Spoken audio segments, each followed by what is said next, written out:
আজ আমরা পড়বো রাইট ফর্ম অফ ভার্বের রুল 4। রুল 4 পড়তে গেলে এই বোর্ডে লেখা কয়েকটা শব্দ তোমাদেরকে মনে রাখতে হবে। দেখো, শব্দগুলো হচ্ছে with a view to, look forward to, get use to, mind, help, while, now, at this moment, drastically, gradually, day by day. শব্দগুলো আমরা যেখানেই পাবো সেখানে ভার্বের সাথে আইএনজি দিতে হবে। দেখো, এখানে আছে I went there with a view to meet her. এখানে কি ওই শব্দগুলো থেকে কোনো শব্দ আছে? হ্যাঁ আছে, উইথ এ ভিউ টু। তো উইথ এ ভিউ টু যেহেতু আছে, তাহলে মিট আছে ভার্ব, এই ভার্বের সাথে কি দিব? আইএনজি দিয়ে দিব।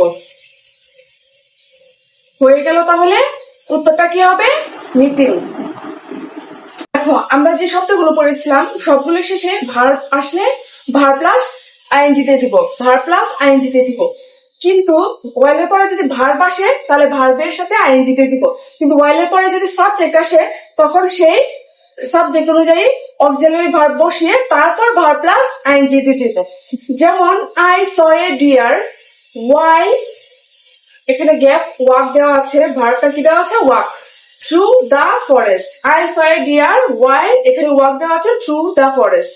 এখন কি হবে? ওয়াইলের পরে এখানে ভার্ব যেহেতু এসেছে, আমরা বলেছি সরাসরি ভার্ব প্লাস আইএনজি দিয়ে দিব, অর্থাৎ উত্তরটা হবে কি? চোখ বন্ধ করে একদম ওয়াকের সাথে আইএনজি, অর্থাৎ ওয়াকিং। কিন্তু আমরা তো বলেছি যে ওয়াইলের পরে ভার্ব সরাসরি আসলে ভার্বের সাথে আইএনজি দিয়ে নিতে হবে। কিন্তু এখানে ওয়াইলের পরে একটা সাবজেক্ট আছে, কি আছে? আই আছে। তাহলে এটা কি হবে? আয়ের পরে কি আমরা ওয়াকিং দিয়ে দিব? না, এখানে দেখবো যে এটা কোন টেন্স। এখানে যেহেতু স আছে তাহলে এটা কি হবে? Past continuous tense. তাহলে এখানে আয়ের পরে ওয়াজ নাকি ওয়ার দিব? সাবজেক্ট অনুযায়ী বলেছি আয়ের পরে ওয়াজ দিব।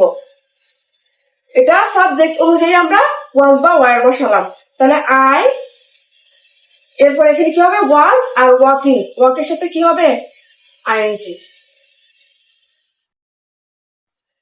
ওয়ালের পরে সরাসরি ভার্ব থাকলে সাথে আইএনজি দিয়ে দিব, কিন্তু ওয়ালের পরে যদি সাবজেক্ট আসে সেই সাবজেক্ট অনুযায়ী অক্সিলারি ভার্ব দিয়ে নিতে হবে। আর এখানে অক্সিলারি ভার্ব কোনটা? ওয়াজ।